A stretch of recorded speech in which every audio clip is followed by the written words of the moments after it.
আজ নবম শ্রেণীর একটি সুন্দর কবিতা আবহমান তার সহজ সরল ভাষায় বুঝিয়ে দেওয়ার চেষ্টা করছি ছাত্রছাত্রীদের কাছে। কবির নাম নীরেন্দ্রনাথ চক্রবর্তী। আবহমান কবিতা। আধুনিক বাংলা ভাষার অন্যতম শ্রেষ্ঠ কবি নীরেন্দ্রনাথ চক্রবর্তীর লেখা আবহমান কবিতাটি আধুনিক নগর জীবনের ক্লান্তি ও সেই ক্লান্তি নিরাময়ে গ্রাম জীবনে ফিরে যাওয়ার আহ্বানকে সূচিত করছে।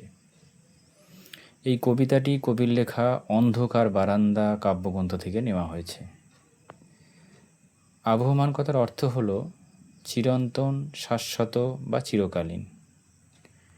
এই কবিতায় ফুটে উঠেছে গ্রাম জীবনের চিরন্তন সমৃদ্ধি ও সৌন্দর্য। আধুনিক পৃথিবীতে মানুষ ভোগবাদী জীবনের প্রলোভনে আজ তারা শহরমুখী হয়েছে, কিন্তু নাগরিক জীবনভোগের উপকরণ দিতে পারলেও মানুষকে দিতে পারেনি অন্তরাত্মার শান্তি। এই শান্তির খোঁজে তাই তাকে ফিরে যেতে হবে গ্রামের সহজ সরল আড়ম্বরহীন জীবনে। গ্রামের প্রকৃতি প্রতি মুহূর্তে তাকে ডাকছে।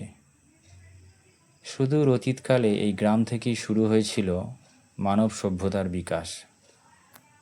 আজও সেই গ্রাম সভ্যতা নিজের সমৃদ্ধি ও সৌন্দর্য নিয়ে তেমনি রয়েছে।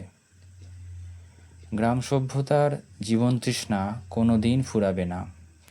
অনেকেই তাকে ছেড়ে গেছে, অনেকেই আবার সেই শহর থেকে ফিরে এসেছে তার জন্মস্থান গ্রামে। তাই ছেলে ভুলানো গল্পের নটি গাছটি বুড়িয়ে যায়, তবু মুড়িয়ে যায় না।